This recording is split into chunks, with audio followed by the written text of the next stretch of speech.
प्रिय मित्रों, स्वागत है आपका आपके अपने चैनल स्टडी विद प्रदीप में। दोस्तों, आज हम लोग चर्चा करने वाले हैं बॉटनी के 555 महत्वपूर्ण प्रश्नों के ऊपर।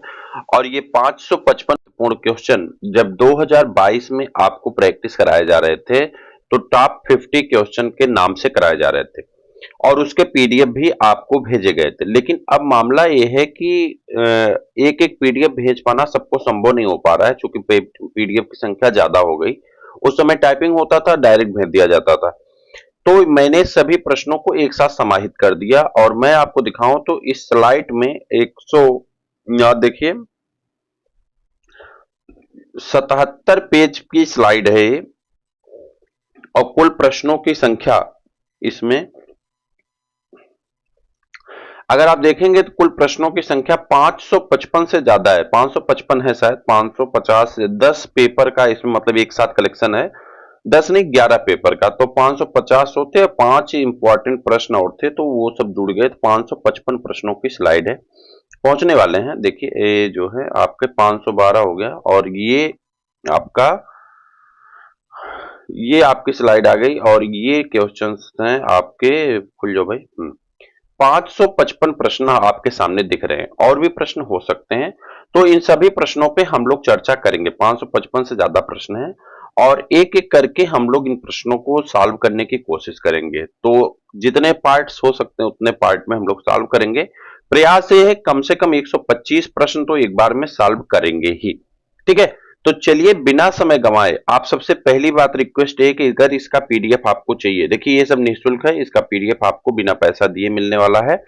तो नोट्स का पीडीएफ का पैसा लगता है, लेकिन नोट्स चूंकि पूरी तरह से टाइप नहीं हो पा रहा है इसलिए मैं उसकी बात कभी करता ही नहीं हूं। एग्जाम पॉइंट है, निःशुल्क है, आपके पास प्रैक्टिस पेपर है, निःशुल्क है, तो ये सब निःशुल्क है। अगर आपको चाहिए तो आप चैनल सब्सक्राइब कर लीजिए और इस नंबर पे 8887 नीचे डिस्क्रिप्शन में नंबर है, इस नंबर पे आप व्हाट्सएप कर दीजिए, आपको ये भेज दिया जाएगा। ठीक है, अब बिना समय गंवाए हम लोग स्टार्ट करते हैं। पहला प्रश्न है और यह प्रश्न आपका शुरू होता है कहां से? वर्गीकरण से शुरू होता है और बहुत इंपॉर्टेंट क्वेश्चन है। इसका आंसर आपको बताना है, आपके सामने है।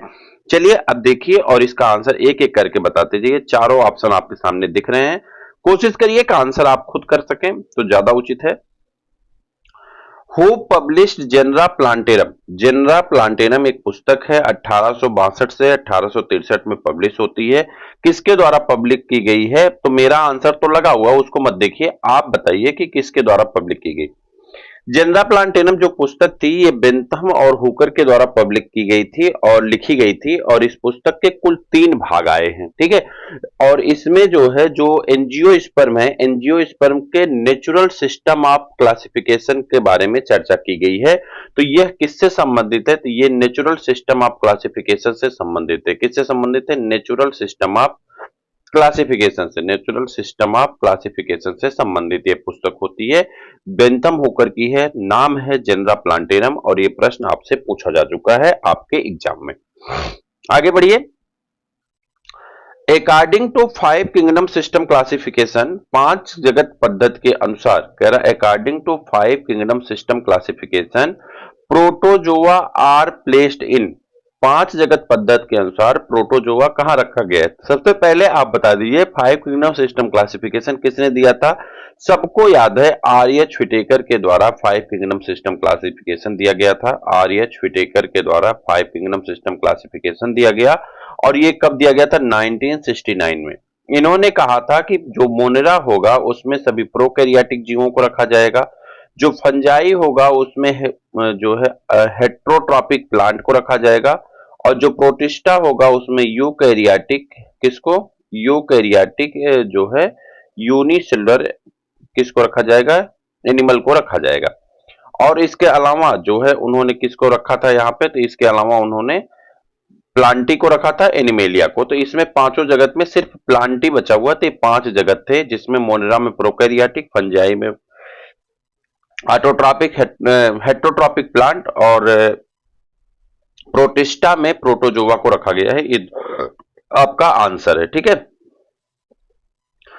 In which kingdom prokaryotic organism, in which kingdom prokaryotic organism are placed by Whittaker. कह रहा व्हिटेकर के द्वारा प्रोकैरियोटिक ऑर्गेनिज्म को किस में रखा गया था। अब प्रोकैरियोटिक ऑर्गेनिज्म आप सब जानते हैं किसको कहते हैं, जिसके अंदर न्यूक्लियस एब्सेंट होता है। बैक्टीरिया इसका एक मेन एग्जांपल होता है, साइनोबैक्टीरिया है, मेथिनोजन बैक्टीरिया है, बैक्टीरिया है। तो ये सबको कहां रखा गया था, किंगडम मोनेरा के अंतर्गत रखा गया था, जितने भी प्रोकैरियोटिक ऑर्गेनिज्म थे। ठीक, आगे बढ़ते हैं। अगला प्रश्न आपके स्क्रीन पे कुछ इस प्रकार से है कि all organism were classified into 8 kingdom of 2 empires by. कह रहा सभी जीवों को क्लासिफाई किया गया 8 किंगडम में और 2 एम्पायर्स में, और ये किसके द्वारा दिया गया था, आपको ये बताना है। कह रहा सभी ऑर्गेनिज्म को 8 किंगडम में और 2 एम्पायर्स में बांटा गया। तो देखिए आर्य छुटेकर 5 किंगडम सिस्टम क्लासिफिकेशन दिए थे। हेकल से यहां लेना देना नहीं है। क्लेवियर स्मिथ ने जीवों को 2 एम्पायर्स यानी महाजगतों, 2 एम्पायर्स मतलब महाजगतों, 2 एम्पायर्स मतलब महाजगत में 2 एम्पायर्स में बांट दिया था, प्रोकैरियोटा और यूकैरियोटा। प्रोकैरियोटा में डिवाइड किया था और यूकैरियोटा में डिवाइड किया था। फिर उसके बाद उन्होंने उनके स्थान पे क्या किया, इसके 8 वो बना दिए थे, जगत बना दिए थे। लेकिन बाद में क्या हुआ था कि बोएज और उनके अन्य जो यहाँ पे बोएज हैं और उनके अन्य दोस्त जो आते हैं, इसे 3 डोमेन में प्रस्तुत कर दिया। यानी 2 डोमेन जो था प्रोकैरियोटा और यूकैरियोटा किसने दिया था, ये 2 डोमेन और 8 जो है ये 8 एम्पायर्स में बांटा था किसने, क्लेवियर स्मिथ ने। और जो बोएज एटेल हैं इन्होंने क्या बताया था, 3 डोमेन बता दिया था। कितना, 3 डोमेन बता दिया था। आगे बढ़े। कह रहा borderline case between the species and subspecies are. Borderline case species और सब स्पीसीज के बीच में कौन सी होती है, आपको ये बताना है। Border line case species and subspecies are called, उसे हम लोग क्या कहते हैं, बॉर्डर लाइन केस क्या कहलाता है, ये आपको बताना है, आपका प्रश्न है। तो उसे सेमी स्पीसीज कहा जाता है। क्या कहते हैं, सेमी स्पीसीज कहा जाता है। उपजाति, इसे को हिंदी में क्या कहते हैं, उपजाति। ठीक है, उपजाति। अगर हम बात करें सेमी स्पीसीज मतलब उपजाति। उपजात जात से नीचे, देखिए कह रहा borderline case of species यानी जाति से नीचे। उपजात क्या है, जाति से नीचे। उपजात जाति से नीचे व उपजात के बीच की श्रेणी को अर्धजात। कह रहा उपजात सब स्पीसीज उपजात हो गई और ये जात हो गई, और इसके बीच की जो ये श्रेणी है उससे क्या कहते हैं, अर्धजाति कहते हैं। क्या कहते हैं, अर्धजाति। तो अर्धजाति कहा जाता है, अर्थात सेमी स्पीसीज कहा जाता है। जाति और सब जाति के बीच में ये जाति है, ठीक, स्पीसीज है, ये सब स्पीसीज उपजाति है, और इसके बीच में ये अर्धजाति के नाम से जानी जाती हैं। आगे ये the term biology was introduce by. Term biology किसके द्वारा इंट्रोड्यूस किया गया था, ये तो जनरल सा क्वेश्चन है और इसे तो कोई बता सकता है। तो ये लैमार्क के द्वारा इंट्रोड्यूस किया गया। बायोलॉजी शब्द किसके द्वारा इंट्रोड्यूस किया गया था, तो ये लैमार्क के द्वारा इंट्रोड्यूस किया गया था। तो इंपॉर्टेंट क्वेश्चन लैमार्क है यहां पे। ठीक है, आगे बढ़िए। Father of taxonomy is, taxonomy के पिता हैं। Father of taxonomy is, taxonomy के पिता हैं। टेक्सोनॉमी के पिता कहे जाते हैं जो है लिनियस को। किसे कहा जाता है, कैरोलस वॉन लिनियस को टेक्सोनॉमी का पिता कहा जाता है। ठीक, लिनियस को टेक्सोनॉमी का पिता कहा जाता है। कैरोलस लिनियस को वर्गीकी का पिता कहते हैं, ये हम लोग पहले से जान रहे हैं। आपको बता दें कि इन्होंने ही सर्वप्रथम जो है नामकरण पद्धति की भी शुरुआत की थी, जिसे हम लोग बाइनॉमियल नॉमेनक्लेचर कहते हैं। बाइनॉमियल नॉमेनक्लेचर कहते हैं, और यह नॉमियल नॉमेनक्लेचर जो है बाइनॉमियल, इसमें बताया गया कि जो जीव होंगे उनके 2 नाम होंगे, एक उसके जीनस का नाम होगा और एक उसके स्पीसीज का नाम होता है। और इन्होंने ही सबसे पहले जो है किसका प्रयास किया था, तो इन्होंने ही सबसे पहले प्रयास किया था क्लासिफिकेशन यानी टेक्सोनॉमी के बारे में इन्होंने बताया, और इसीलिए इन्हें फादर ऑफ टेक्सोनॉमी कहा जाता है। यहाँ पे एक नाम और है और ये भी इंपॉर्टेंट है, डी कैंडोले। डी कैंडोल जो है इन्होंने सर्वप्रथम टेक्सोनॉमी शब्द को खोजा था। इन्होंने टेक्सोनॉमी शब्द दिया था। अगर पूछा जाए टेक्सोनॉमी जो है शब्द किसने दिया था, तो वो है डी कैंडोल। किसने है? डी कैंडोल जो है इसने टेक्सोनॉमी शब्द को दिया था सबसे पहले।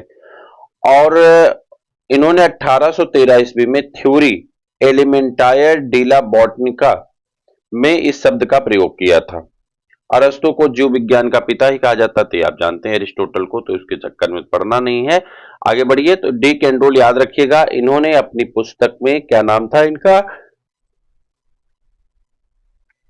थ्योरी ऑफ एलिमेंटायर डीला बॉटनिका में इन्होंने टेक्सोनॉमी शब्द का यूज किया था। ठीक है, इसके बाद आगे आ जाइए। अगला प्रश्न आपके सामने है, the term taxonomy was coined by. वही प्रश्न है जो मैंने अभी ऊपर आपको व्याख्या में बताया। जितने मतलब इंपॉर्टेंट प्रश्न हो सकता है उनको हमने एक सिस्टमेटिक अरेंजमेंट में लगाया है। तो कह रहा the term taxonomy was coined by किसके द्वारा दिए गए थे? तो टर्म टेक्सोनॉमी दिए गए थे डी कैंडोले के द्वारा। किसके द्वारा दिया गया था? डी कैंडोल के द्वारा दिया गया था। और इन्होंने यह शब्द पहली बार कहां यूज किया था? तो इन्होंने यह शब्द यूज किया था कहां पे?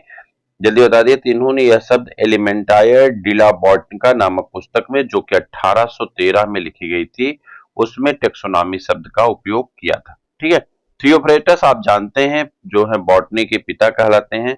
और लीनियस बाइनॉमियल नोमेनक्लेचर, प्लानी को छोड़ दीजिए, आगे बढ़िए, अभी प्लानी के भी बारे में आ जाएगा। अगला प्रश्न कह रहा है कि the binomial nomenclature system, the binomial system of Carolus Linnaeus was divide of which of the following category. कह रहा बाइनॉमियल नोमेनक्लेचर को किस कैटेगरी के अंतर्गत आप रखते हैं, कौन कौन सी कैटेगरी में उसे डिवाइड किया गया है? तो आपको इसका आंसर बताना। कह रहा है कि कैरोलस लीनियस की दो नाम प्रणाली में कौन श्रेणी नहीं है? वाज डिवाइड ऑफ विच कौन सी श्रेणी नहीं है? अब आपको बताना टू किंगडम सिस्टम क्लासिफिकेशन में कौन सी श्रेणी नहीं होगी। लीनियस के क्लासिफिकेशन की बात कर रहा है। तो यहाँ पे जीनस और स्पीसीज तो रहेंगे ही रहेंगे। जीनस और स्पीसीज तो इनके जेनरिक नाम है। क्लास ऑर्डर भी है, किंगडम और क्लास भी है, लेकिन इनमें जो है फाइलम और फैमिली की चर्चा नहीं की गई है। ठीक है, कैरोलस लीनियस की जो पुस्तक थी, कैरोलस लीनियस की पुस्तक का नाम क्या है? सिस्टमा नेचुरी। सिस्टमा नेचुरी में संपूर्ण जीवधारियों को दो जगत में बांटा गया, जगत पादप और जगत जंतु में बांट दिया गया। जगत के वर्गों को, जगत को किस में बांटा गया? क्लास में। यानी जो जगत था, किंगडम था, उसे किस में बांट दिया गया? क्लास में। और क्लास को किस में बांटा गया था? गण में, यानी आर्डर में। और आर्डर को किस में बांटा गया था? जीनस में। और जीनस को किस में बांट दिया गया? स्पीसीज में। कहने का अर्थ है कि इसमें फाइलम और फैमिली के बारे में चर्चा नहीं की गई थी। अर्थात ये जो टेक्सोनॉमी का ये जो सीक्वेंस था, ये 5 स्तर पर था। पहला किंगडम था, किंगडम बाद डायरेक्ट क्लास था, ऑर्डर था, ऑर्डर के बाद जो है जीनस था, स्पीसीज था। आजकल जो टेक्सोनॉमी का क्रम चलता है, वो टेक्सोनॉमी का क्रम चलता है, किंगडम होता है, फाइलम होता है, क्लास होता है, ऑर्डर होता है, फैमिली होता है, जीनस होता है, स्पीसीज। ये 7 स्टेप हैं। और यहाँ पे कुल कितने स्टेप हैं? 5 स्टेप हैं। तो ये दोनों में डिफरेंस है, बेसिक डिफरेंस है। आगे बढ़िए। Which is not category. कह रहा कौन ऐसा है जो कैटेगरी नहीं है, कौन सा संवर्ग नहीं आता है? Which is not A category, category में नहीं आता। जात स्पीसीज आपकी कैटेगरी है, ठीक। जीनस आपकी कैटेगरी में आएगा, ऑर्डर आपकी कैटेगरी में आएगा, लेकिन इकोटाइप का कैटेगरी नहीं है। देखिए यहाँ पे अगर लीनियस वाले क्लासिफिकेशन की बात करते हैं तो किंगडम हो गया, क्लास हो गया, ठीक है, उसके बाद ऑर्डर हो गया, जीनस हो गया, स्पीसीज हो गया। आजकल जो यूज होता है किंगडम हो गया, फाइलम हो गया। फाइलम डिवीजन के इक्वल होता है, प्लांट में डिवीजन और एनिमल में फाइलम। क्लास हो गया, ऑर्डर हो गया, फैमिली हो गया, जीनस हो गया, स्पीसीज हो गया। इन दोनों में कहीं पे भी किसी भी स्टेप पे किसी भी कैटेगरी में इकोटाइप शब्द का यूज नहीं हुआ है, अर्थात ये कैटेगरी में नहीं आता है। आगे बढ़ी। The writer of the family of flowering plant. लेखक आपको बताना है कि इस पुस्तक के लेखक कौन है, किस पुस्तक के the family of flowering plant के लेखक कौन है, इसी का उत्तर आपको बताना है। तो the family of flowering plant के जो पिताजी हैं, वो पिताजी कौन है या लेखक जो है वो कौन है? हचिंसन है। कौन है? हचिंसन है जो इसके पिता कहे जाते हैं। The family of flowering plant जो हचिंसन के द्वारा लिखी गई है, जिसके लेखक हचिंसन है, इन्होंने फाइलोजेनेटिक सिस्टम ऑफ क्लासिफिकेशन के बारे में बताया। किसको बताया? फाइलोजेनेटिक सिस्टम ऑफ क्लासिफिकेशन के बारे में बताया है। फाइलोजेनेटिक सिस्टम ऑफ क्लासिफिकेशन के बारे में बताया। अभी ऊपर आपने पहला प्रश्न पढ़ा था natural system of classification. Natural system of classification Bentham और हुकर ने दिया था। फाइलोजेनेटिक सिस्टम ऑफ क्लासिफिकेशन को किसमें बताया गया था? The family of flowering plant में। और किसके द्वारा बताया गया था? हचिंसन के द्वारा बताया गया था। दो प्रश्न आपके इंपॉर्टेंट हो चुके हैं, आगे बढ़िए। सभी इंपॉर्टेंट हैं लेकिन कुछ उसमें से ज्यादा इंपॉर्टेंट है। Linnaeus published his concept of binomial nomenclature first. Linnaeus ने अपने बाइनॉमियल नॉमेनक्लेचर की विचारधारा को, या जो उनका विचार था, कॉन्सेप्ट था, वो सबसे पहले उन्होंने पब्लिश किया। कह रहा लीनियस के द्वि नामकरण पद्धति की विचारधारा सर्वप्रथम पब्लिश हुई। तो सर्वप्रथम पब्लिक हुई यानी पब्लिक के बीच में पहुंची। किसके रूप में पहुंची? तो स्पीसीज प्लांटेरम के रूप में पहुंची। किसके रूप में पहुंची? स्पीसीज प्लांटेरम के रूप में पहुंची। आपको बता दें कि लीनियस के द्वारा लिखी गई पुस्तकों में सिस्टमा नेचुरी, जैसा कि ऊपर हमने बताया, लीनियस के द्वारा ही लिखी गई पुस्तक है। स्पीसीज प्लांटेरम लीनियस की ही पुस्तक है। फिलोसफिक बॉटनिका जो है, ये भी किसकी पुस्तक है? लीनियस की ही पुस्तक है। यानी सिस्टमा नेचुरी, स्पीसीज प्लांटेरम और फिलोसफिका बॉटनिका, ये तीनों पुस्तक किसके द्वारा लिखी गई हैं? लीनियस के द्वारा लिखी गई। इन्होंने द्वि नामकरण पद्धति की विचारधारा सर्वप्रथम द्वि नामकरण पद्धति की विचारधारा 1753 ईस्वी में प्रकाशित स्पीसीज प्लांटेरम पौधे के में प्रस्तुत की थी। 1753 में जो पब्लिक हुई थी इनकी पुस्तक स्पीसीज प्लांटेरम, इसी में इन्होंने स्पीसीज शब्द की विचारधारा को प्रस्तुत किया था। बाद में 1758 ईस्वी में बाद में चल के सिस्टमा नेचुरी पुस्तक के 10वें संस्करण में जंतुओं के लिए प्रयोग किया गया। हालांकि सिस्टमा नेचुरी का प्रथम संस्करण कब आया था? 1735 ईस्वी में आया हुआ था। लेकिन 10वां संस्करण कब आया था? तो ये 1700। सबसे पहले चूंकि किस पुस्तक में आया? तो सबसे पहले स्पीसीज प्लांटेरम में आया, इसलिए हमारा सही आंसर क्या होगा? Species plantarum. चलें आगे। अगला प्रश्न है, बताना है आपको कि binomial nomenclature was publish by. Binomial nomenclature किसके द्वारा पब्लिश किया गया था? इसका आंसर आपको बताना है। Binomial nomenclature was publish by, किसके द्वारा पब्लिश किया गया? जल्दी से बोल दीजिए। बाइनॉमियल नॉमेनक्लेचर सब लोग जानते हैं, कैरोलस लीनियस के द्वारा अभी ऊपर चर्चा की जा रही थी। Linnaeus gave the system of nomenclature called. Linnaeus के द्वारा दिए गए सिस्टम ऑफ क्लासिफिकेशन को क्या कहा जाता है? बाइनॉमियल नॉमेनक्लेचर कहा जाता है। Generic name of Solanum tuberosum. Solanum tuberosum में जेनेरिक नाम क्या है? ये गलत लिखा गया है, कैपिटल होगा। जेनरम ट्यूबरोसम में, सोलेनम ट्यूबरोसम में जेनेरिक नाम कौन है? सोलेनम है। सोलेनम ट्यूबरेसम में जेनेरिक नाम क्या है? तो ये जेनेरिक नाम सोलेनम है और स्पीसीज का नाम ट्यूबरेसम है। और ये किसका नाम है? सोलेनम ट्यूबरेसम आलू का। किसका नाम है? पोटैटो का, आलू का। और इसका जो जेनेरिक नाम है वो आप जान ही रहे हैं, सोलेनम है। और जो ट्यूबरेसम है ये इसके स्पीसीज का नाम होता है। Which one is correctly paired? कौन इसमें करेक्टली पेयर्ड है? आपको देख करके बताना है। यहां पे दिया गया है टीक।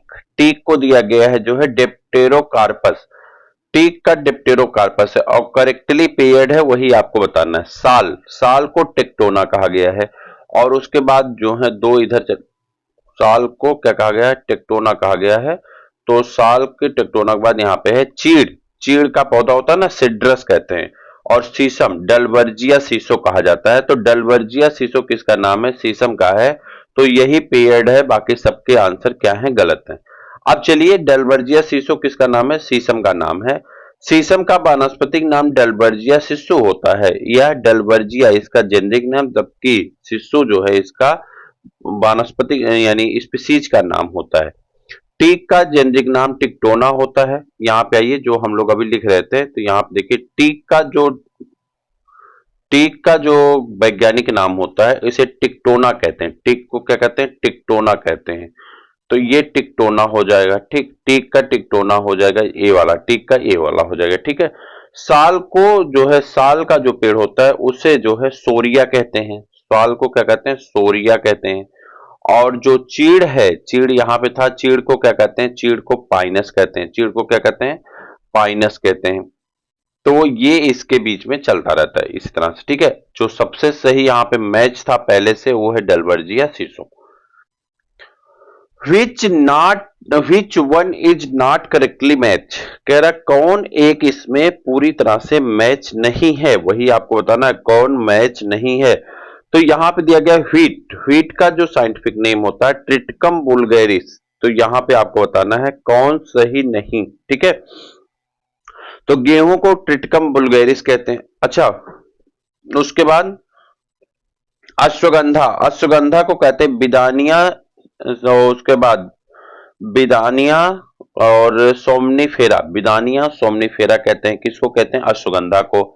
ग्राउंड नट को क्या कहते हैं? आर्किस हाइपोजिया, आर्किस हाइपोजिया किसको कहते हैं? मूंगफली को कहते हैं। ठीक है, और उसके बाद राइस को कहते हैं सेटाइबा ओराइजा, नहीं ओराइजा सेटाइबा कहा जाता है, उल्टा लिख दिया गया जीनस और स्पीसीज का। अगर इसको ओराइजा सेटाइबा कर दीजिए तो आपका सही हो जाएगा। तो कहने का अर्थ है कि ये 3 के 3 तो सही है, लेकिन लास्ट वाला गलत है। कह रहा व्हीट का जो है वैज्ञानिक नाम ट्रिटिकम वुल्गैरिस एकदम सही, अश्वगंधा का जो विदानिया सोमनीफेरा एकदम सही, ग्राउंड नट का जो है आर्किस हाइपोजिया एकदम सही, और जो राइस है, राइस का ओराइजा सेटाइबा होता है, उल्टा लिख दिया गया है। ओराइजा जीनस का नाम होगा और स्पीसीज का नाम क्या होगा? सेटाइबा होगा। तो ये सही कर दिया जाए तो ये भी आंसर आपका सही हो जाता है। आगे आइए, botanical name of common breed wheat is, कह रहा कॉमन ब्रेड व्हीट जो है, जो हम लोग खाते हैं ब्रेड, उस कॉमन ब्रेड व्हीट का जो है वैज्ञानिक नाम क्या है? तो उसे हम लोग कहते हैं ट्रिटिकम एस्टिवम। जो गेहूं होता है जिससे ब्रेड बनता है, रोटी बनती है, उसी गेहूं का नाम पूछ रहा है साइंटिफिक नेम। तो क्या होगा? ट्रिटिकम बुल्गेरी, ट्रिटिकम क्या होगा जाएगा? ट्रिटिकम, जल्दी बता दे, ट्रिटिकम इसका नाम क्या होगा? Triticum aestivum. क्या हो जाएगा? ट्रिटिकम एस्टिवम इसका वैज्ञानिक नाम हो जाता है। Cauliflower, cabbage, knolkhol and turnip belonging to how one many genera, कह रहा है कि सब किस जनरा से बिलोंग करते हैं, कौन कौन? तो यहाँ पे फूल गोभी, कॉलीफ्लावर मतलब फूल गोभी, कैबेज मतलब पत्ता गोभी ना, कैबेज मतलब पत्ता गोभी, और उसके बाद जो है यहाँ पे नालखोल, नालखोल को हम लोग कहते हैं गांठ गोभी, और उसके बाद जो है सलजम, टर्निप को तो सलजम कहा जाता है। कह रहा है किससे बिलोंग करते हैं, किस जनरा से बिलोंग करते हैं, कितनी जनरा से बिलोंग करते हैं। ठीक है, हाउ मेनी, कितनी जनरा से बिलोंग करते हैं, इसका आंसर बताना है। तो अगर देखा जाए तो ये सब कितने जनरा से बिलोंग करते हैं, तो यहाँ पे अगर ध्यान दें तो फूल गोभी जो है इसका, कॉलीफ्लावर, कॉलीफ्लावर ब्रेसिकेसी परिवार का सदस्य है, फैमिली इसकी कौन है? ब्रेसिकेसी है। और लेकिन हमें क्या बताना है? जनरा बताना। अच्छा, तो इसका तो फैमिली से ही अलग हो जाएगा, और उसके बाद ये सब ब्रेसिकेसी में आ जाएगा, लेकिन इसके जो, अच्छा क्रूसीफेरी, सबका जो परिवार है क्रूसीफेरी, सही आंसर क्या हो जाएगा? 1, एक ही क्यों? सभी किसके सदस्य हैं? एक के ही सदस्य हैं। ठीक, एक ही जनरा के सदस्य। The word species was coined by, word species शब्द जात, जात शब्द किसने दिया था? तो जॉन रे ने दिया था। जात शब्द किसने दिया था? जॉन रे ने दिया था। कई बार पूछा गया है। स्पीसीज शब्द जो है ये किसके द्वारा दिया गया था? तो जॉन रे ने प्रस्तुत किया था। इन्होंने फैमिली तथा जीनस शब्द भी दिया था। फैमिली और जीनस शब्द भी किसने दिया था? जॉन रे ने। फैमिली और जीनस शब्द को भी किसने दिया था? जॉन रे के द्वारा ही दिया गया था। ठीक है, इन्होंने स्पीसीज को जनन के आधार पर बांटा था। अगर दो स्पीसीज का आपस में जनन कराया जाए और उनसे फर्टाइल स्पीसीज पैदा हो तो उसे हम लोग क्या कहते हैं? उसे हम लोग कहते हैं सेम स्पीसीज के सदस्य के नाम से जाना जाता है। ठीक है, आगे, the cohort of Bentham Hooker's is equivalent to present day, कह रहा कोहर्ट जो इनके क्लासिफिकेशन में कोहर्ट शब्द यूज हुआ है बेंथम हुकर के, आज के क्लासिफिकेशन में वो किस शब्द से जाना जाता है? तो वह ऑर्डर शब्द से जाना जाता है। आर्डर और कोहर्ट एक दूसरे के सिनोनिम्स माने जा सकते हैं। Who is referred as father of botany, किसे फादर ऑफ बॉटनी कहा जाता है? तो आप सब लोग जानते हैं थियोफ्रेस्टस को फादर ऑफ बॉटनी कहा जाता है। थियोफ्रेस्टस को क्या कहते हैं? फादर ऑफ बॉटनी कहा जाता है। और अरस्तु को जीव विज्ञान का पिता या जंतु विज्ञान का पिता कहा जाता है। लिनियस को आप जान ही रहे हैं। एंड डॉन वॉन ल्यूवेनहॉक को फादर ऑफ बैक्टीरियोलॉजी कहा जाता है। Botanist name plant in Latin so as to, botanist जो है पौधों का नाम किस में लिखते हैं? लैटिन वर्ड में लिखते हैं। किस में लिखते हैं? लैटिन वर्ड में लिखते हैं, जिसकी इटालियन स्क्रिप्ट होती है तो उसमें लिखा जाता है। तो उसके हिसाब से अचीव इंटरनेशनल यूनिफॉर्मिटी किसको बताते हैं? इंटरनेशनल यूनिफॉर्मिटी को बताने के लिए ऐसा किया जाता है। The type of specimen used by the author for the describing a plant for the first time is known as, the type of specimen किसी भी जात का या एक पादप का वर्णन करते समय लेखक द्वारा पहली बार प्रयोग किया जाने वाला नमूना कहलाता है होलोटाइप। पहली बार जो उसने प्रयास किया था, पहला जो नमूना बनाया उसे क्या कहते हैं? Holotype. When species name exactly repeated, जब स्पीसीज का नाम एग्जैक्टली रिपीट हो जाए, जब स्पीसीज का नाम एग्जैक्टली क्या हो जाए? रिपीट हो जाए, generic name it is known as, यानी स्पीसीज और जेनरिक नेम दोनों एक हो, जैसे कौवे मोता क्रोबस क्रोबस, तो उसी तरह से अगर स्पीसीज और जीनस का नाम दोनों एक ही हो जाए तो क्या कहलाता है? उसे टाटोनिम्स कहते हैं। क्या कहते हैं? टाटोनिम कहते हैं। जब स्पीसीज और जेनरिक नेम दोनों एक हो जाएं तो उसे टाटोनिम कहा जाता है। ठीक है। A botanical name in which, a botanical name is which specific epithet repeated exactly the generic name is called. कह रहा है अगर एक वनस्पतिक नेम है, ये पौधे का नाम है जिसका वंश नाम पूर्ण रूप से क्या हुआ है? जिसका वंश नाम पूर्ण रूप से जात के संकेत पद से दोहरा दिया गया है, यानी रिपीट किया गया है, उसको क्या कहते हैं? तो उसे हम लोग क्या कहते हैं? टाटोनिम कहते हैं। उसे क्या कहते हैं? टाटोनिम कहते हैं। ठीक है। जैसे मैंने एग्जांपल बताया ना, क्रोबस क्रोबस, अब दोनों नाम एक ही, जेनरिक स्पीसीज का नाम, तो दोनों को क्या कहेंगे? टाटोनिम कहेंगे। आगे बढ़िए। When the original type material is not available and a specimen collected from type locality is, उसे हम लोग क्या कहेंगे? तो is chosen to serve as type, it is called, उसे हम लोग क्या कहते हैं? sin type। उसे क्या कहा जाता है? sin type कहा जाता है। In the statement, isotype is a duplicate specimen of X from the same collection of the same date and same locality, X stand for। कह रहा है अगर हम कहीं पे गए हैं और वहां पे आइसोटाइप एक ही स्थान तथा एक ही तिथि में एक ही संग्रह से लिया गया, एक ही स्थान पे एक ही डेट में एक ही जगह से कलेक्ट किया गया है, तो यक्स का द्विप्रदर्शन क्या होगा? यक्स किसके लिए उपयोग किया जाता है? तो यक्स होलोटाइप स्पीसीज के लिए यूज किया जाता है। बेंथम और हुकर ने अपना क्लासिफिकेशन जो दिया था वो कैसा था? नेचुरल सिस्टम ऑफ क्लासिफिकेशन था। बेंथम और हुकर का जो क्लासिफिकेशन था वो नेचुरल सिस्टम ऑफ क्लासिफिकेशन के अंतर्गत जाना जाता है। बेंथम और हुकर का जो क्लासिफिकेशन था वो किसमें जाना जाता है? नेचुरल सिस्टम ऑफ क्लासिफिकेशन, यानी प्राकृतिक सिस्टम ऑफ क्लासिफिकेशन में जाना जाता है। वहीं पे फाइलोजेनेटिक सिस्टम ऑफ क्लासिफिकेशन किसके द्वारा दिया गया था? अगर बात करें phylogenetic system of classification Engler तथा प्रांटल के द्वारा दिया गया था, जबकि तथा हचिंसन के द्वारा दिया गया था। फाइलोजेनेटिक सिस्टम ऑफ क्लासिफिकेशन किसके द्वारा? एंगलर और प्रांटल तथा हचिंसन के द्वारा दिया गया था। पीछे हमने इसको बताया था। और आर्टिफिशियल सिस्टम ऑफ क्लासिफिकेशन सब लोग जानते हैं, ये किसके द्वारा दिया गया था? आर्टिफिशियल सिस्टम ऑफ क्लासिफिकेशन जो है यह कैरोलस, लिनियस और थियोफ्रेस्टस के द्वारा दिया गया था। आगे, total number of species in Bentham and Hooker system of classification are, total number of species Bentham और हुकर के क्लासिफिकेशन में कितनी थी आपको ये बताना है। तो total number of species Bentham और हुकर के जो क्लासिफिकेशन था उसमें कितनी थी, तो उसमें 21 थी। कितनी थी? 21 थे। आगे बढ़िए, आगे बढ़ेंगे। कह रहा who suggest 5 kingdom system classification of organs. 5 kingdom system classification organs के बारे में किसने दिया था? तो आर.एच. व्हिटेकर ने 1969। The lowest taxonomic category is in universal usage is. The lowest taxonomic category in universal usage is कौन सी होगी? तो वह स्पीसीज हो जाएगी। कौन सी होगी? वह स्पीसीज हो जाएगी। Study of animal behaviour is called. किसी भी एनिमल के व्यवहार के बारे में, यानी व्यवहार विज्ञान को क्या कहते हैं? तो व्यवहार व्यवहार विज्ञान को क्या कहते हैं? इथोलॉजी कहते हैं। क्या कहते हैं? इथोलॉजी कहते हैं। इथोलॉजी जंतुओं के व्यवहार को बताता है।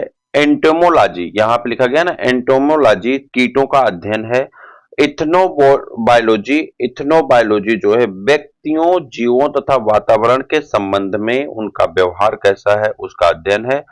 और इकोलॉजी आप सब जान रहे हैं, यह जो है किसका है? जीवों के पारस्परिक क्रियाओं से संबंधित। आगे बढ़िए, यहां से शुरू होता है आपका दूसरा खंड और इसे हम लोग क्या कहते हैं? वायरस। यहां से कौन शुरू होता है? वायरस का प्रश्न शुरू हो जाता है।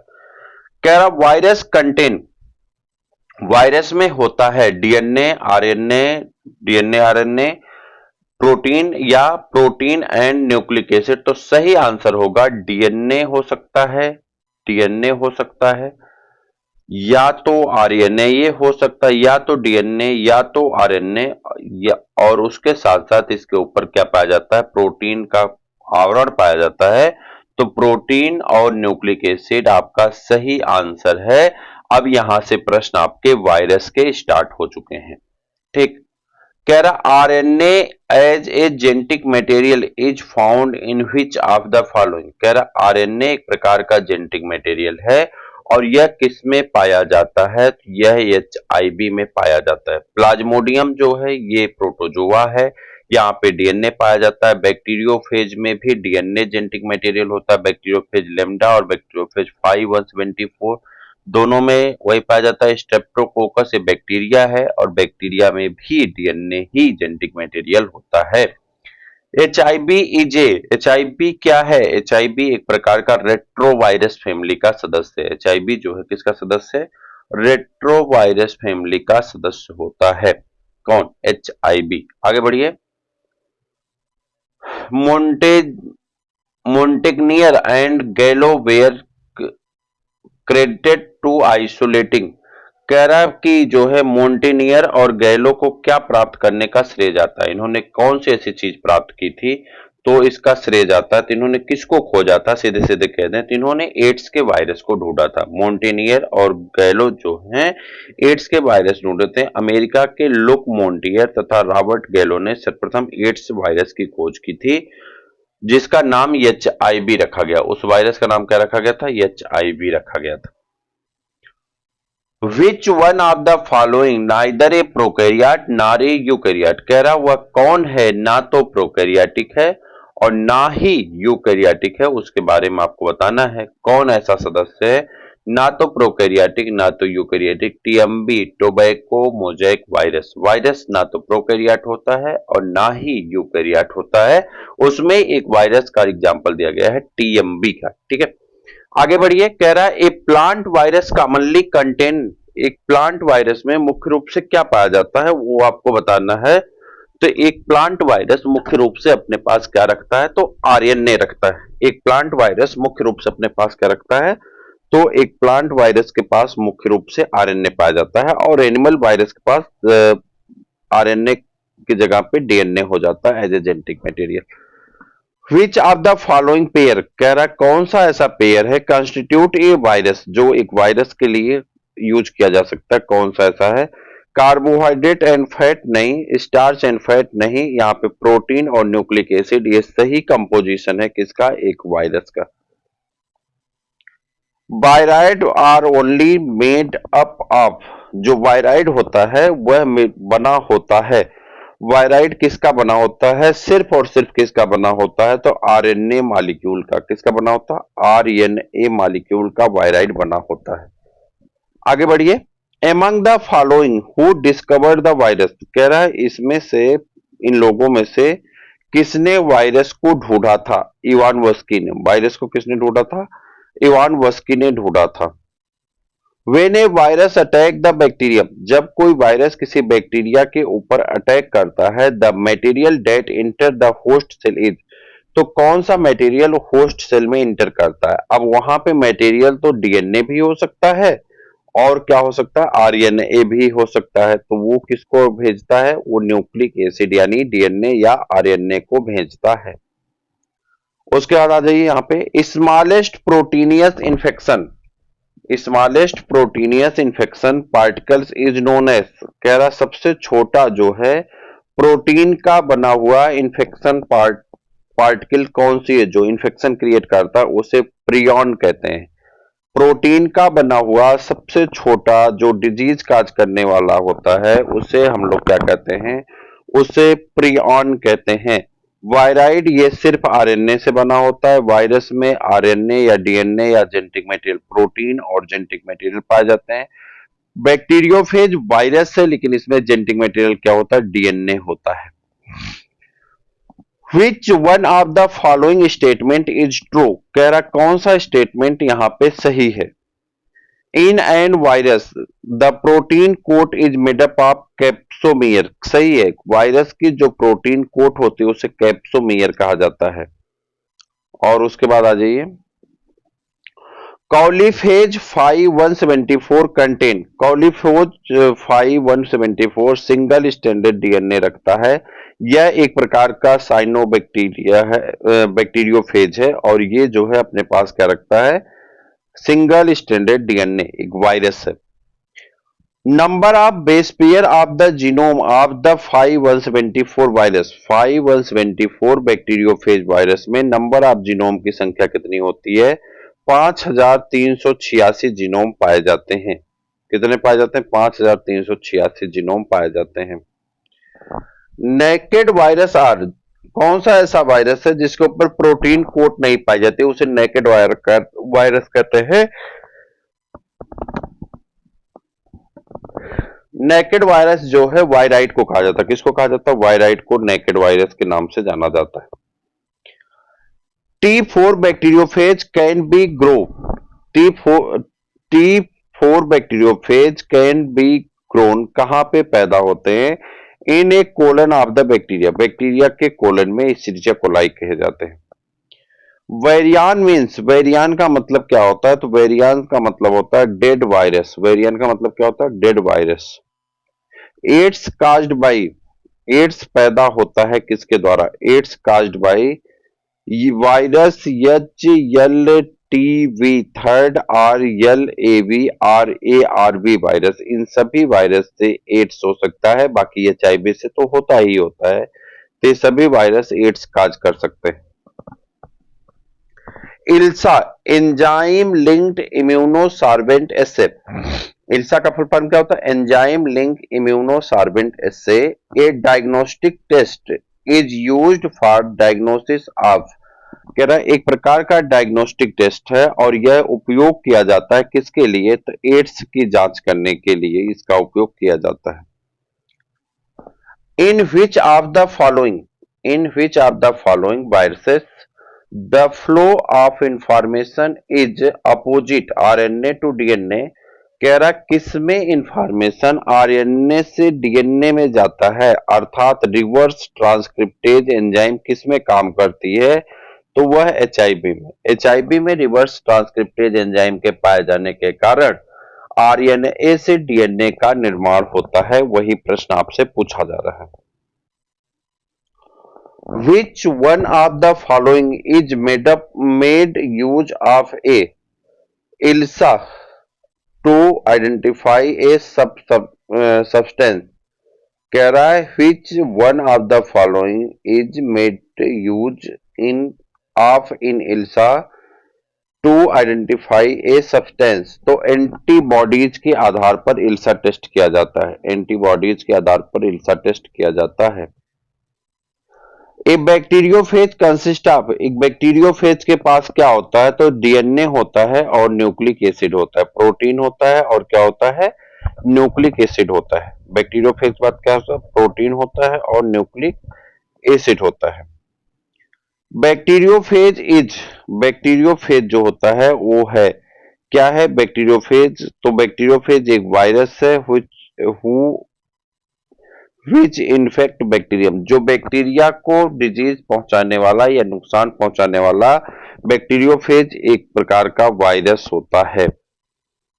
Bacteriophage was discovered bye, bacteriophage को किसने डिस्कवर्ड किया था, तो बैक्टीरियोफेज को 3 लोगों ने डिस्कवर्ड किया था, F.W. ट्वार्ट, फेलिक्स डी हेरोल इंडिपेंडेंटली, ये दोनों लोग अलग अलग रूप से इसको ढूंढे थे। F.W. ट्वार्ट और फेलिक्स डी हेरोल जो है इसको स्वतंत्र रूप से अपना अपना ढूंढे थे।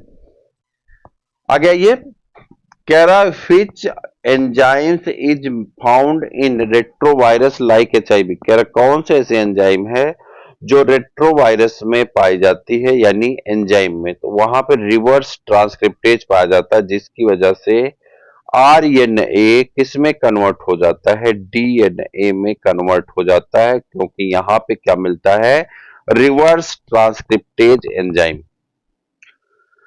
Consider the following statement regarding AIDS, AIDS के अनुसार कौन सा स्टेटमेंट यहाँ पे आपका सही होगा। It is caused by retrovirus HIV, it is replicate within the T4 lymphocyte, और उसके बाद आ जाइए यहाँ पे, तो ELISA test detects the presence of virus particle, it में remains dormant for the 6 year.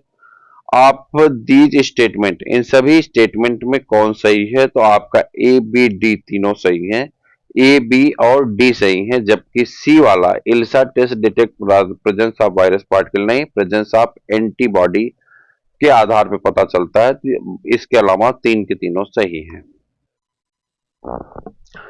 Plant virus which has DNA is, कह रहा प्लांट वायरस वो कौन सा है जिसमें DNA जेनेटिक मटेरियल होता है, तो कोलिमो वायरस होता है। कौन सा, कोलिमो वायरस होता है, ये इंपॉर्टेंट क्वेश्चन है, कोलिमो virus.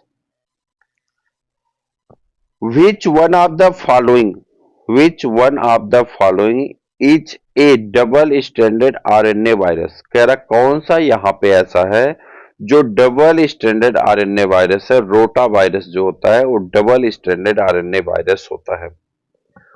Protein coat of a virus enclosing nucleic acid is called, कह रहा protein coat of the virus enclosing nucleic acid is called, उसे क्या कहते हैं, कैप्सिड कहते हैं, उसे क्या कहा जाता है, कैप्सिड कहते हैं।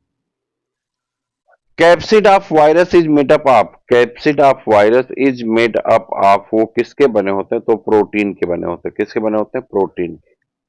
व्हाट आर प्रियॉन्स, प्रियॉन क्या है, इन्फेक्शियस प्रोटीन, प्रियॉन क्या है, इन्फेक्शियस प्रोटीन है। विच one of the following statement about virus is corrected, क्या कौन सा ऐसा स्टेटमेंट है जिसमें वायरस जो है वो क्या है, करेक्ट है, तो कह रहा दे कंटेन आइदर DNA और RNA, वो किसको कंटेन करते हैं, या तो DNA को या तो RNA को। Which of these normally has only one type of nucleic acid, either DNA or RNA, कह रहा which of the these normally has one type of the nucleic acid, DNA और RNA, सही answer है कौन, virus. Which of the following statement is incorrect about virus, कह रहा कौन सा इंफॉर्मेशन वायरस के अकॉर्डिंग गलत है। Virus are obligate parasite, non cellular organisms replicate inside the living cell, virus are saprophytic, ये गलत है। बाकी वायरस का लास्ट वाला क्या है, virus are composed of the protein covering and nucleic acid, ये तो पहले से पढ़ रहे हैं, तो बाकी 3 सही हैं, लेकिन वायरस सेप्रोफाइटिक है, ये बात गलत है, वायरस सेप्रोफाइटिक नहीं होता है। Hydrophobia is caused by, hydrophobia cause किया जाता है, हाइड्रोफोबिया जो है रेबीज वायरस फैलाता है, फैलने से होता है रेबीज वायरस के, यानी जब आपको कोई जो है वाइल्ड एनिमल काटेगा, जंगली जानवर, तो उसमें एक वायरस होता है रेबीज, और उसकी वजह से हाइड्रोफोबिया नामक डिजीज हो जाती है। Which of the which of these disease is not bacteria, कौन सी डिजीज बैक्टीरिया की नहीं है? ट्यूबरक्लोसिस बैक्टीरिया से होता है, लेप्रेसी बैक्टीरिया से होता है, पोलियो वायरस से होता है। तो सही आंसर जो है पोलियो हो जाएगा। Bacteriophage that lyse the bacteria cell shortly after infection are term as, कह रहा जब बैक्टीरिया उसके दबाव में आ जाती है बैक्टीरियोफेज के, तो उसे क्या कहते हैं? वर्मुलेंट स्टेज कहा जाता है, वर्मुलेंट स्ट्रेन कहा जाता है। ठीक है। Enzyme are absent in, enzyme जो एब्सेंट होती है वो किस में? तो वो वायरस में। एंजाइम जो एब्सेंट होती है किस में होती है? वायरस में। वायराइड आर, वायराइड्स होते हैं, वायराइड्स आर होते हैं इन्फेक्शियस न्यूक्लिक एसिड, वायराइड क्या होते हैं? इन्फेक्शियस न्यूक्लिक एसिड होते हैं। Mutagen in virus was first observe by, mutagen जो है वायरस में सर्वप्रथम ऑब्जर्व किए गए थे डलवर्ग के द्वारा। किसके द्वारा? डलवर्ग के द्वारा। Single standard DNA is found in, single standard DNA खोजा जा गया है किसमें? 5174 वायरस में।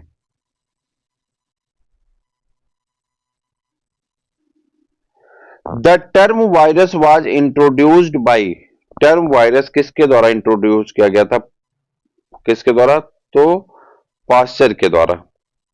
विच of the following virus disease found in domestic animal, कह रहा कौन सा ऐसा वायरल डिजीज है जो डोमेस्टिक एनिमल में ढूंढा जाता है? तो कह रहे हैं डोमेस्टिक एनिमल में ट्यूबरक्लोसिस, जॉइंटिस, pneumonia, all of none of this, कोई नहीं। ये सभी बैक्टीरियल डिजीज हैं, और पूछा जा रहा वायरल डिजीज तो कोई नहीं है। Plant virus was first isolated in crystalline from for the regarding as nucleoprotein by, कह रहा plant virus was first isolated in the crystalline form of the regarding as the nucleoprotein by the Stanley, किसके द्वारा? Stanley द्वारा। The genetic material of TMV is, TMV का genetic material है, TMV का genetic material क्या है? RNA. TMV का genetic material क्या होगा? RNA. Smallpox is caused by, small pox is caused by variola, किसके द्वारा? वायरस से हुई होता है, लेकिन वेरियोला वायरस से होता है, नाम है variola virus. Double standard RNA is found in, double standard RNA किसमें पाया जाता है? तो बाउंड ट्यूमर वायरस में। किसमें? बाउंड ट्यूमर वायरस में डबल स्टैंडर्ड डीएनए पाया जाता है, बाउंड ट्यूमर वायरस में डबल स्टैंडर्ड डीएनए पाया जाता है। The virus parasite the virus parasitizing the member of blue green algae are known as, कह रहा ऐसा वायरस जो पैरासाइट है ब्लू ग्रीन एल्गी के ऊपर, उसे क्या कहा जाता है? ऐसा वायरस जो ब्लू ग्रीन एल्गी के ऊपर जो है क्या है? पैरासाइट है, उसे क्या कहा जाता है? तो उसे साइनोफेज कहा जाता है। उसे क्या कहते हैं? साइनोफेज वायरस कहा जाता है। Leaf crawl of papaya, leaf crawl of papaya disease is caused bye, leaf crawl of papaya disease किसके द्वारा काज होती है? तो leaf crawl of papaya disease ये काज होती है किसके द्वारा? वायरस के द्वारा। किसके द्वारा काज होती है? वायरस के द्वारा।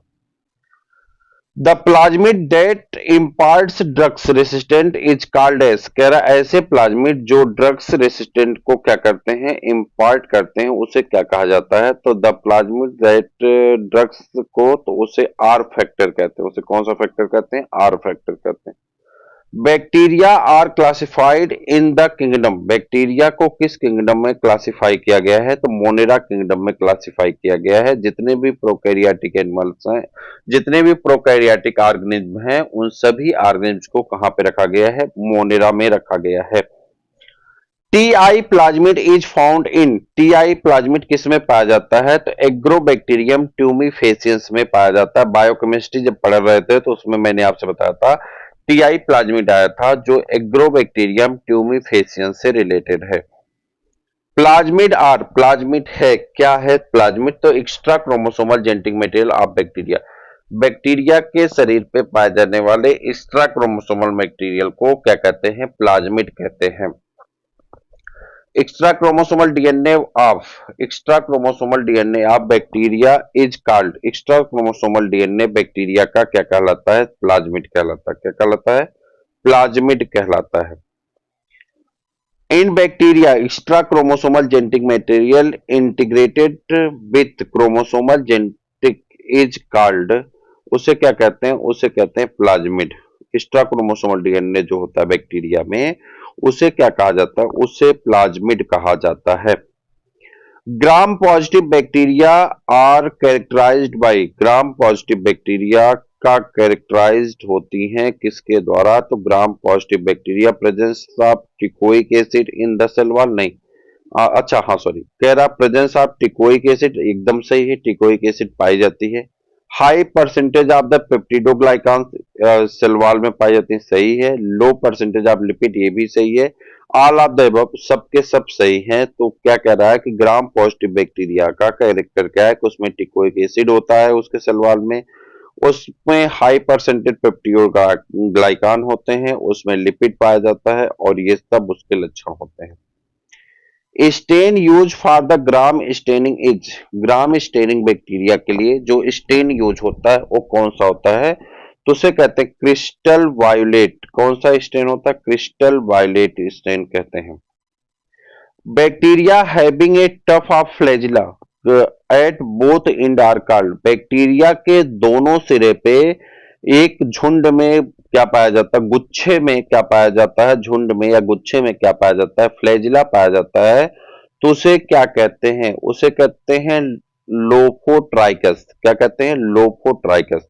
मोनोट्राइकस एक फ्लैजिलम को कहते हैं, लोफोट्राइकस गुच्छे में दोनों साइड में पाए जाते हैं, तो उसे कहते हैं।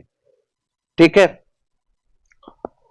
Bacteria with a tuft of flagella at one end is known as, कह रहा बैक्टीरिया के किसी एक हिस्से पे गुच्छे में जो फ्लैजिला पाया जाता है, सिफेलोट्राइकस कहते हैं। क्या कहते हैं? सिफेलोट्राइकस कहते हैं। Microtubular arrangement in a bacterial flagellum is, microtubular arrangement किसी बैक्टीरियम फ्लैजिलम का क्या होता है? तो 9+0 होता है। Milk is changed into curd by, दूध को दही में बदला जाता है किसके द्वारा?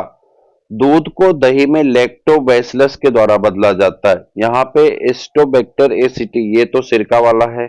बैसिलस मेगेथेरियम, ये है नहीं। जेंथोमोनास सिट्री, ये तो सिट्रस कैंकर डिजीज पैदा करता है, उसमें नींबू की प्रजाति में थी, है नहीं।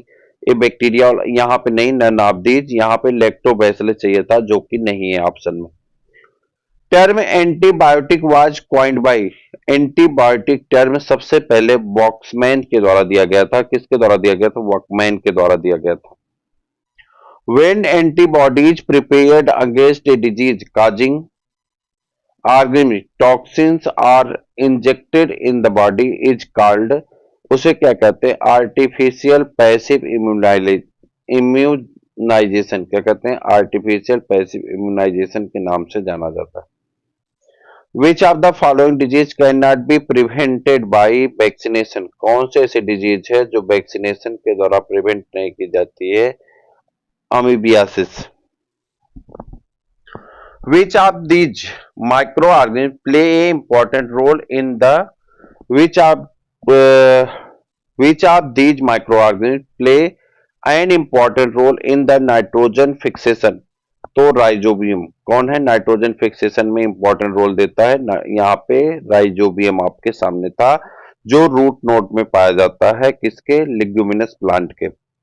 Xanthomonas citri, Xanthomonas citri is causal organism, Xanthomonas citri जो है काजल ऑर्गेनिज्म है। किस चीज के काजल ऑर्गेनिज्म है? तो कह रहा जेंथोमोनास सिट्री जो है सिट्रस कैंकर डिजीज काज करते हैं। DNA polymerase of the Thermus aquaticus is used in, Thermus aquaticus जो है ये यूज होता है डीएनए पॉलीमरेज में पीसीआर के द्वारा। किसके द्वारा? पॉलीमरेज चेन रिएक्शन के द्वारा। Bacteria using food poisoning disease in human being disease in plant. Bacteria causes food poisoning disease of human being disease of plant all of the above. सबके सब सही है। Which of the following in about any specific shape. कह रहा कौन ऐसा है जो यहाँ पे स्पेशल शेप में पाया जाता है, उसके बारे में बताना है। तो माइकोप्लाज्मा यहाँ पे सही आंसर हो जाता है। कौन? माइकोप्लाज्मा यहाँ पर सही आंसर हो जाता है। Bacteria are beneficial. बैक्टीरिया लाभदायक होता है किसमें? All of the above. किसमें लाभदायक होता है? ऑल ऑफ द एबव, सभी में। यानी in preparing antibiotic, in preparing serum and vaccine, in preparing curd. Bacterium or bacteria है यूनिसेलुलर ऑर्गेनिज्म। बैक्टीरिया क्या है? यूनिसेलुलर ऑर्गेनिज्म है। बैक्टीरिया क्या है? Unicellular organism. Which of the following is not correctly match. कह रहा कौन ऐसा है जो करेक्टली मैच नहीं है? Hargobind Khorana, model of the synthetic gene, Watson and Crick, double helix of DNA, Robert Koch blood group, और Gregor Mendel law of heredity. तो सही आंसर कौन यहाँ पर मैच नहीं है? अच्छा, नहीं है वो बताना है। तो हरगोबिंद खुराना जेनेटिक मॉडल ये तो सही है 100%। Watson and Crick double helix model दिए थे डीएनए का, ये भी सही है। रॉबर्ट कोच ने ब्लड ग्रुप ढूंढा था, ये गलत है। ठीक, और उसके बाद Gregor Mendel law of heredity, तो ये तो सही है। तो गलत वाला ही हमको बताना था, इसलिए ऑप्शन नंबर सी आपका सही आंसर हो जाता है। Food poisoning is caused bye. Food poisoning किसके द्वारा काज किया जाता है? तो कोलेस्ट्रीडियम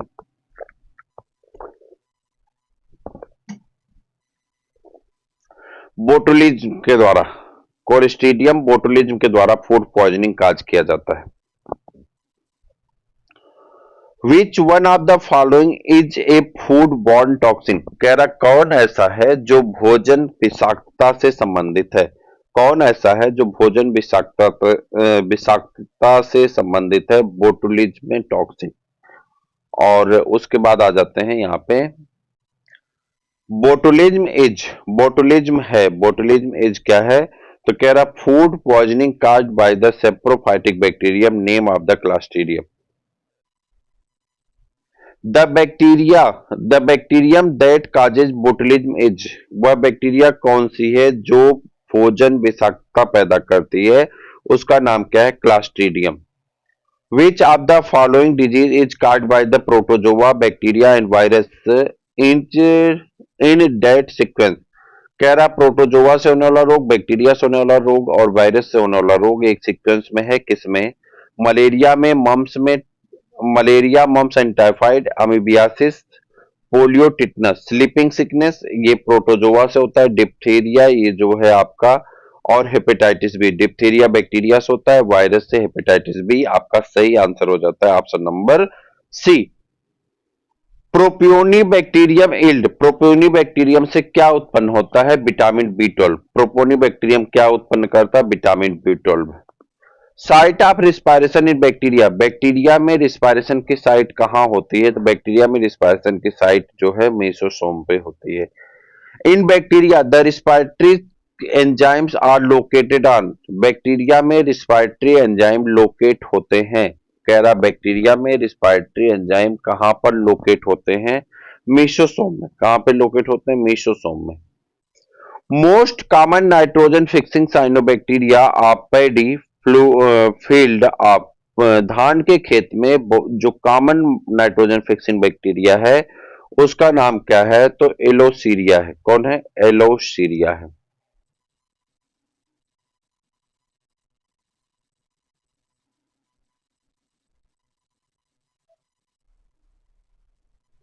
अगला, crown gall disease is caused by. Crown gall disease किसके द्वारा काज किया जाता है? तो एग्रोबैक्टीरियम के द्वारा। क्राउन गॉल डिजीज किसके द्वारा काज किया जाता है? एग्रोबैक्टीरियम के द्वारा काज किया जाता है। उसके बाद काजेटिव agent of लिप्रेसी is.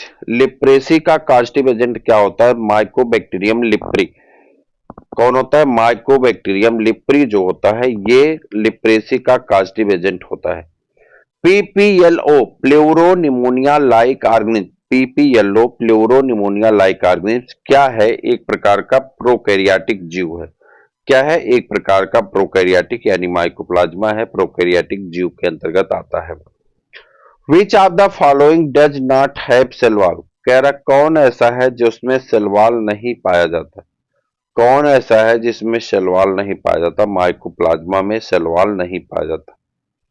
Mycoplasma belong to which kingdom, mycoplasma किस किंगडम से बिलोंग करता है? मोनेरा से। माइकोप्लाज्मा किससे बिलोंग करता है? मोनेरा से। Peptidoglycans is present in, peptidoglycans present होते हैं किसमें? Cell wall of the mycoplasma, cell wall of fungi. Peptidoglycan is present in cell wall of plasma, cell wall of fungi. उसके बाद cell wall of many bacterium, किससे?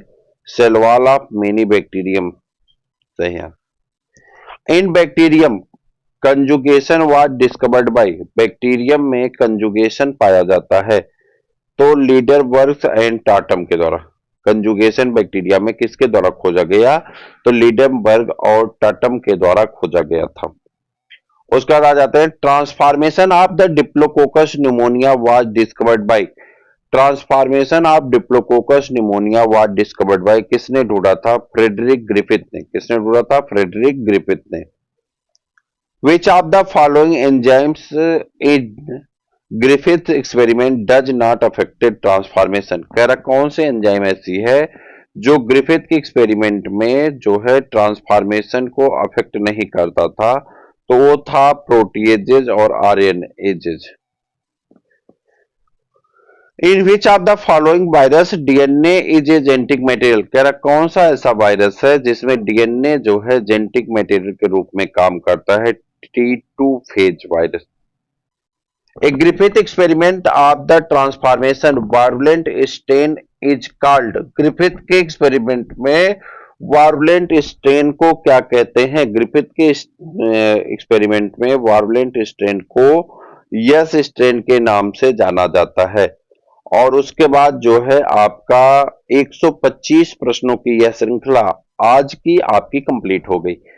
कल हम लोग question number 126 से स्टार्ट करने वाले हैं और फिर उसके आगे उस श्रृंखला को आगे बढ़ाने वाले हैं। कैसा लगा और आपको कितना इससे लाभ हो सकता है वो तो मुझे पता है अगर आप पूरे सभी सेगमेंट को सॉल्व करते हैं। ना सिर्फ इसके, फिर इसके बाद आपका अभी ये जो है जिम्नोस्पर्म तक का है। ये देखें यहाँ पे देखिए होगा वायरस से लेकर के जिम्नोस्पर्म तक के प्रश्न है। एंजियोस्पर्म अभी पूरा बचा हुआ है, फैमिली वगैरह सारे प्रश्न अगर यहाँ पे करते हैं तो ये आपके लिए बहुत महत्वपूर्ण। उसी तरह से एनिमल का भी कार्डेट और नॉन कार्डेट का भी आपका 125 क्वेश्चन का सेट आज शाम तक आपको मिल जाएगा। तो एक तरफ एनिमल का एक तरफ प्लांट का, दोनों को लगातार लेके चलते रहिए। सारे प्रश्न आपको बार बार मेमोराइज करना है और मैं भरोसा दिलाता हूं कि स्कोर अच्छा होगा। उसके बाद एनसीईआरटी वाला चल ही रहा है। क्लास 12th की एनसीईआरटी में 4 चैप्टर हम लोग पढ़ चुके हैं और 4th चैप्टर आधा हुआ है, जो बचा हुआ हिस्सा है उसे तेजी से खत्म कर देते हैं। ठीक है, उसके बाद हम लोग खाली यही प्रैक्टिस पेपर यही करते रहना है एनसीईआरटी का, इसको तो लगातार करते रहेंगे। आज के लिए इतना ही, फिर मिलते हैं किसी और वीडियो में, तब तक के लिए इजाजत दीजिए। जय हिंद।